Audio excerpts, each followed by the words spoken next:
Thanks, and thanks for the warm welcome. And it's really nice to have such an august group here. I got to say, all of you who work in public service, I salute you. So hopefully we'll provide some interesting background on fire and recreation and how local governments can help play in that space and help make us a more resilient future. Just a quick primer, POLIS. This is the group that actually pays my wages these days at University of Victoria. And short story, there's a website around our Wildfire Resilience Project. If you're looking for more about sort of depth behind what we're going to talk about, we have a project that's trying to really figure out how we make our communities more resilient to wildfire. Me, as mentioned, I am currently with POLIS. I also lead a little local wildfire resilience project in the Bulkley Valley, Wet'suwet'en territory where I live and play. And that's trying to take these concepts and apply them from the broad theory and policy and make them around local practice. So probably kind of relevant to the kind of things local governments would do. I'm also the trail coordinator at the BV Cross Country Ski Club, and that's a picture of my family up enjoying our Nordic trails, which are open and are amazing right now. So I'm going to bring about sort of policy perspective and sort of what is wildfire, and then ground it in how we've tried to bring some of these concepts to our facilities in the Bulkley Valley. Um, this picture is really, really complicated, but I like the graphic of it. And what it's from is a mitigating wildfire initiative that Simon Fraser University's WASC Center put on and tries to summarize what is this catastrophic wildfire problem. And it ranges everything from we understand you're a climate caucus, there's a changing climate that's driving fire, that's creating carbon emissions. We've got impacts on ecosystems and water resources and on people, the things that you folks deal with, like evacuations and the impact on critical resources. And then we've got this whole how are we going to manage our forest resources in our communities to reduce some of these negative impacts. And so this picture just really presents something I want to get across, which is a really complicated problem. There's a ton of elements. What I'm going to focus on today is mostly about what things can communities and people do to try and reduce the negative consequences of wildfire over time. How can we start to get into the mitigation game and less just involved in responding and suppressing fires? We use the term the wildfire crisis, means a lot of different things to a lot of different folks, but really there's two big parts of it. The picture on the left is Lytton. There's no question when a community burns down or you have these kind of really catastrophic human losses, like in the picture on the left, that you have a wildfire crisis. That is, there is no way that anybody sort of wants to live with that kind of fire. And on the right is a picture of something many of you will have seen, which is this really, it's a picture basically of the area burned in Canada. So I know not all of you are just from BC, but we're seeing this increase in area burned in the particularly last 5 to 10 years across Canada, as you start to see these big spikes in the area burned. And that's part of what's considered a crisis because we're not ready for that amount of land to burn in terms of where we live and how we've grown up with fire in this very cool period after the 50s. We're just not ready to have this much fire on our landscape. And it starts to have these large consequences. So you've got this kind of human impact side, but you've got this also this larger question of what is it doing to our ecosystems and to our landscapes and to our wildlife and to our water resources when we have more fire than we're accustomed to. So that's what people collectively consider to be the wildfire crisis. It is really important to understand, at least at a broad scale, what's causing it. And this is pretty complicated because you have these multiple factors kind of intersecting. But I think there's an emerging consensus that's pretty strong amongst the wildfire scientists in the community that there are kind of a handful of major drivers that play in different places. But number one, this is about climate change and extreme fire weather. That the climate we experienced in 1999 and 1972 would not have resulted in the kind of negative impacts we've seen in the last few years. So there's a whole bunch of questions about we would have occasionally had fire, but as climate warms and we get more extreme fire weather, we're going to see more of these catastrophic impacts. But second, underneath that is our land use and settlement patterns. Sometimes the fire is not the problem, it's that our communities are living in the path of the fire. And we have to remember that. The problem isn't the fire on the ecosystem in many cases. It's the fact that the communities are interspersed into a fire-driven ecosystem. So the way we've settled much of Canada in the past 50 years has put people in the way of a natural ecosystem process. Sometimes forest management is contributing to, and I'll talk a little bit later about sometimes it's helping the wildfire. It's one of those kind of really tricky questions. But I don't want to, this is one where you got to understand what's going on in your part of the world because there are places in Canada where there is no forest management and we're still having a wildfire crisis. And some of our protected areas are burning at large scales. Now, that's a lot about fire exclusion. We haven't had enough fire, but it's a complicated piece. You got to really be careful of when you sort of take these diagnoses is what's going on in my ecosystem, which these drivers are actually having the biggest impact. And those last two, fire exclusion, across many ecosystems in Canada, we stopped indigenous and cultural burning around the turn of the century. And basically, we lost one of the tools on the landscape that actually can make your communities and your places most resilient. We stopped burning, hoping we would burn less, when in fact, what we did is push burning into the future and in some ways made it worse. So, that fire exclusion policy is a really big driver. So, that's a bit of the drivers. Um, this is a short excerpt from a paper that we produced on beneficial fire. And that's that whole idea that in order to learn to live with fire, it's not about stopping all the fires. We are going to have to adjust the fact that fire is real in our ecosystems and it's actually necessary and healthy. It's the lower left corner. Don't worry too much about the complexity, but it kind of deals with this idea that fires can be both good or bad for ecosystems. So on the bottom, as you get further into the red, it's not very good for ecosystems. As you get further to the left, it's good for ecosystems. And on the left-hand side of the graph, when you're at high risk to communities, that's bad for communities. And it's as you get closer to the bottom, it's lower risk for communities. What we want is fires that are down in the green side. We want less of the fires up in the upper red. But sometimes fires are in different places around us. So I just want to leave you with this thought. Think about whether your fires are bad for communities or bad for ecosystems, because we know that in many of our ecosystems, we actually need more fire than we've experienced. So keep that thought in mind. And what we need to learn to do is start to be more comfortable with the right kind of fires in the right kind of places.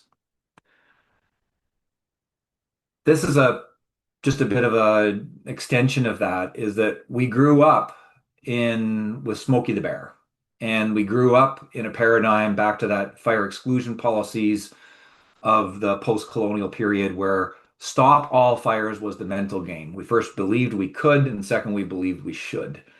And that's the fire is bad paradigm. And many communities still believe that. Why don't you stop all the fires? Just stop them, and I don't have to worry about protecting my house, or I don't have to worry about the responses and so on. That's a fire is bad kind of paradigm. And we have to be really careful about that because it's not feasible. But it's also just not healthy for ecosystems, and it's just not going to work in protecting communities. And what we need to turn to is some fire is good.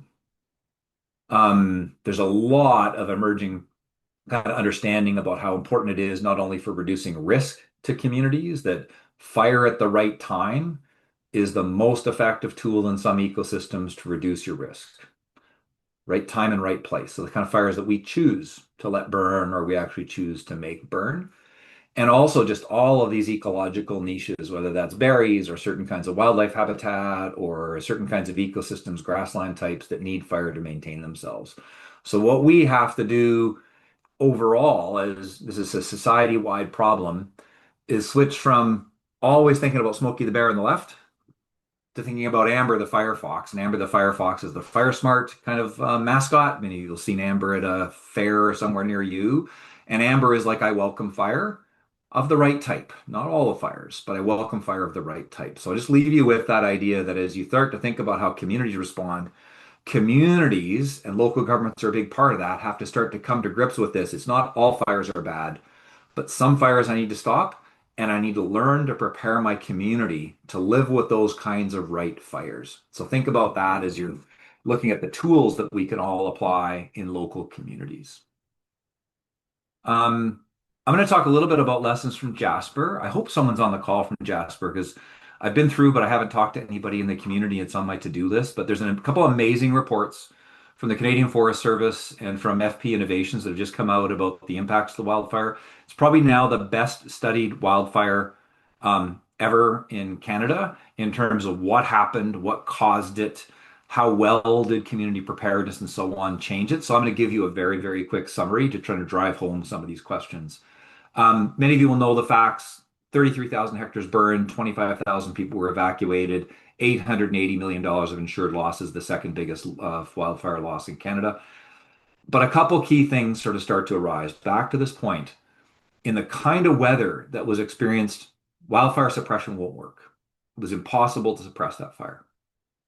So you have to turn to other things. Secondly, is that fire exclusion over about a century in the upper valley of Jasper shifted the landscape to this more uniform, flammable kind of ecosystem, allowing those large uncontrollable fires to exist. So I think that means our policies led us to this more flammable landscape, and we're going to need to sort of shift that. Some of the insights in terms of what caused the damage, if you accept that that fire was going to burn in a way that wasn't suppressible, you start to think about it, affecting communities.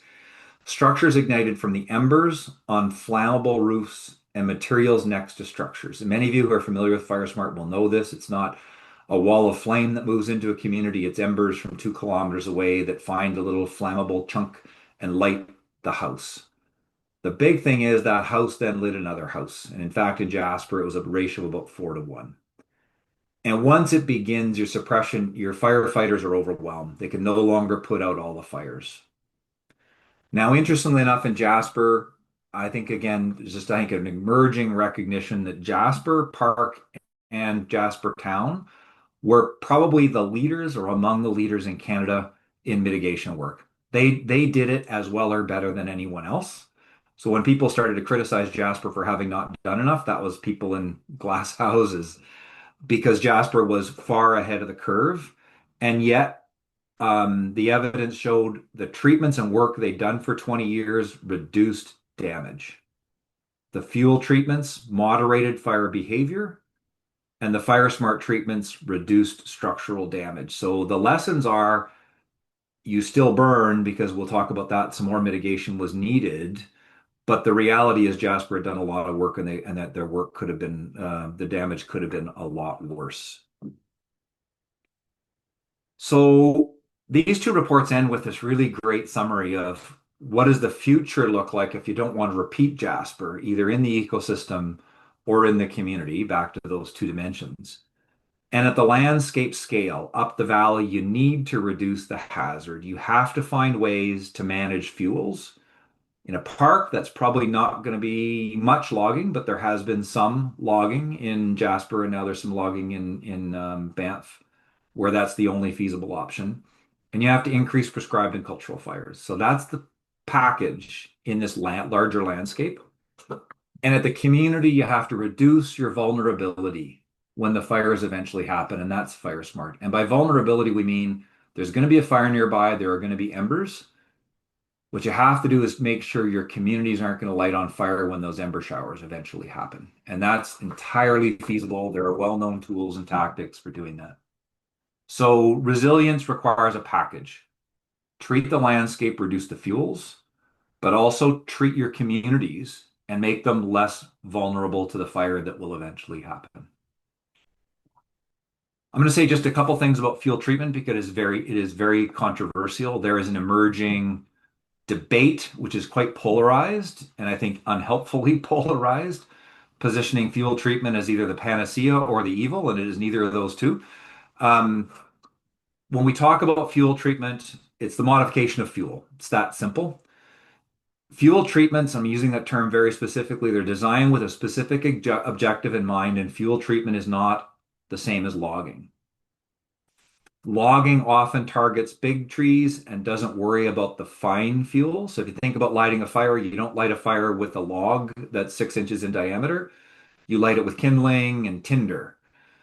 Logging focuses on the log that's 6 inches in diameter and leaves behind the tinder. So from a wildfire perspective, logging is not the same thing. However, fuel treatment often requires you to use logging because there's no other feasible or safe way to do it, but it's different. It actually focuses on getting rid of those fine fuels. So I just want to make sure people are aware when we're talking about fuel treatment, it's not necessarily logging, but it may be logging with a very specific objective and very careful practices designed properly to actually address the fire risk. And there's a great report by the Forest Practices Board for those of you who are readers in British Columbia about how current logging practices near communities sometimes are good and sometimes fall short of their potential in terms of being good fuel treatments. Um, I'm just going to close with this from the Canadian Forest Service report that we mentioned. An emerging consensus suggests enhancing community resilience to wildland fire requires a multifaceted, integrated approach. This involves strategies including landscape risk assessment, landscape and wildland urban interface fuel management to reduce fire severity, fire-resistant structure design, construction and maintenance, and community and pre-suppression planning and preparedness to maximize evacuation and emergency response, tailored to each community's social ecological context. If you put that as your North Star, I think you're going to be in good shape. It's just really, there's a lot there, a lot to unpack, and a lot of it is local governments that are deeply involved in these kind of local pieces. So you guys have a strong role to play in fulfilling that mandate. Okay. I'll quickly talk about the Bulkley Valley. Um, so our Nordic Center, we have 1,200 members, 51 kilometers of trails. We're very proud to be, I think, the fifth largest cross-country ski facility by membership in Canada. Facility is about $5 million. Like our equipment and lodges are worth a lot. And we live in a forest that will burn someday. It's not a question of if it will burn, it's a question of when it will burn. And when there's a fire flap and the fire is likely to burn, they're probably not going to be up protecting, well, they may be, I hope they are, but they might be busy downtown protecting the hospital or protecting the town. And that's what you see in a fire flap like Jasper. The core suppression resources retreat to protecting critical infrastructure. And so we feel that our Nordic Center is pretty vulnerable, so it has to be able to survive on its own. That's kind of the core message. We have to build it so that if there are no structural protection resources, we're going to be able to, it will survive. And we basically use Fire Smart. So the picture on the left is the assessment that we had done. And for those of you in BC, this is now available, I think, in every community. But Fire Smart Canada for other jurisdictions has a smart Fire Smart assessment program. And I'll just say it's really amazing and needs more. It needs more. We just need to keep going on it. Um, what did we do? So when you do your assessment, they recommend simple measures. And this is all right now about making sure that our lodge doesn't ignite when embers flow in from a wildfire kilometer up the valley. Some of you will be familiar with this idea of an immediate zone, which means right next to your building, make sure there's nothing that will light on fire when an ember lands. So you see pictures there where we basically cleared away all the junk next to the building, no more wood piles, no more grass. It's all really close mowed. Make sure there's no cracks in your deck. This is really practical stuff that we were able to do with a work bee. You see in the one picture down below, there's new decking. We had cracks in the decking. Well, we just repaired our decking. Really simple kind of maintenance stuff that reduces the vulnerability of our lodge. In the intermediate zone, a little bit further away, we had something that's really common. We had a woodshed, and that woodshed was open to embers. And if that woodshed started on fire, well, our lodge was not very far away, and it would have started the lodge on fire. So we closed it in with some 3 millimeter screening. Stuff's really cheap. Again, this is back to practical things that you can do. We did it on a work bee. And in BC, we got a grant from our regional district. Shout out to regional district of Bulk and Chaco. They've got a great program, and we got $1,000 back. We're a nonprofit, and to help us pay for the materials that we did. So again, very practical, really effective at low cost. A little further away from our lodge, we're trying to help firefighters, if they do arrive on the scene, be more effective. So this is where fuel treatment comes in. What you see in the picture up top is little piles that were created. Those have now been burned, and you're leaving the overstory because of visual resources and so on. You're just making that less likely to have ladder fuels go up and start the crown on fire, and you're making it easier for a firefighter to actually get in there and fight a fire if it happens. This was not designed to stop a wildfire. I want to make sure people understand a crown fire at rank 5, like what you saw in Jasper, would have rolled through this, but in some circumstances it makes it better. So it's not a panacea by any stretch. These fuel treatments help, but they don't stop fires. We're really lucky. We have a BC Wildfire Service crew nearby They're always doing training and project work in the spring, so we got on their list and they were able to come up and do this work for us. It's part of their overall mandate. If you got crews nearby, they're an amazing resource. They're really keen on doing this. It's good training for them and they're helping us do our work. We are also cooperating with a forest company, in this case, a community forest right next door to us. So they're doing wildfire risk reduction projects, and some of our members are nervous about this. They're like, "What are they doing?" And we're trying to make sure that what they do works for skiing. So sometimes little complexities around how they run their machines and the trees they take out that shade your trails versus don't. So we cooperate with them, but overall, they're trying to do things that reduce the risk in the landscape back to that bigger picture. So 2 kilometers away, 5 kilometers away from our lodge, they're the lead, but we're trying to help them and we're helping them. We're engaging with the Ministry of Forest and with the local licensee, and we're basically supporting that work and trying to make it better. And then I'll talk a little bit about building trails. The picture on the right is a trail we just constructed, which is a little narrow single track fun trail. And if you think about this, this is actually a little fire guard that we built through the woods. So when you're building trails, you're actually creating a wildfire access route. And firefighters love these things. There's lots of stories of fires that encountered mountain bike trails, and it's like, wow, we could roll our hose lay across it, we could get our pumps up it. And actually, the fire lays down. When it hits that, it stops. There's no duff. You've got a nice little fire guard, actually natural fire guard. So what you have to do though is think about when you design your trails, you have to build them with that in mind. So we've started to up our game where we're actually pilot. We would often dispose of trees, just tip them over, leave them, let them rot. We're actually now having to go in and treat the fuels that we create by dropping trees, put them in small piles, and then dispose of them. And here's a picture of that same trail where we have piled up some of the debris that we've taken down, and we will come in and burn this, get a work permit, and we're actually now using our trails to create a community asset. And I'd say a lot of communities, when you look at where your fire risk is, it's usually right next door to your community, and that's where people want to build trails. And if you talk about designing those trails and you integrate it with the wildfire planning, wildfire thinking, you can have a double benefit. They'll help you build them, in this case, wildfire, and we're helping make their life easier. Last one I want to say is when you build or renovate, make your projects fire smart. The left is a new machine shed we built, and you just see we've got gravel around the base, we've got metal up the sides.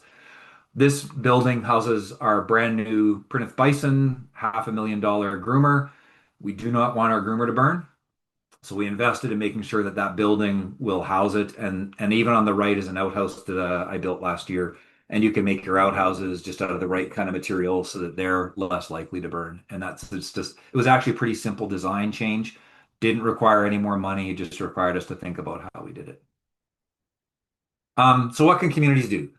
So first, shout out to Jasper, do more Jasper. Their previous work helped them, but it's interesting when you see what Jasper is now thinking about, they are shifting from a voluntary approach to Fire Smart to a regulatory approach. This is controversial, but if you look at California, you look at the American states, even those places where regulation is viewed not well, people who have lived through fires are realizing we need to regulate some of these basic requirements for Fire Smart. We can't let people have cedar hedges next to their houses. That's just going to have to change over time, and voluntary programs don't work. So most municipalities who've lived through fire end up moving to a mandatory Fire Smart kind of program for vegetation management and home hardening. And at the landscape scale back, as communities start to influence land management more broadly, we need more beneficial fire. We need more prescribed and cultural fire. We need more managed wildfire where we let some fires burn under the right conditions. And we do need fuel treatments to reduce the hazards. So that's kind of the formula. It applies in different places and different ways in different communities. It's not exactly a template, but it's basically a paint by numbers kind of here's the palette, the colors you need to put onto your particular painting in your community. And that's it.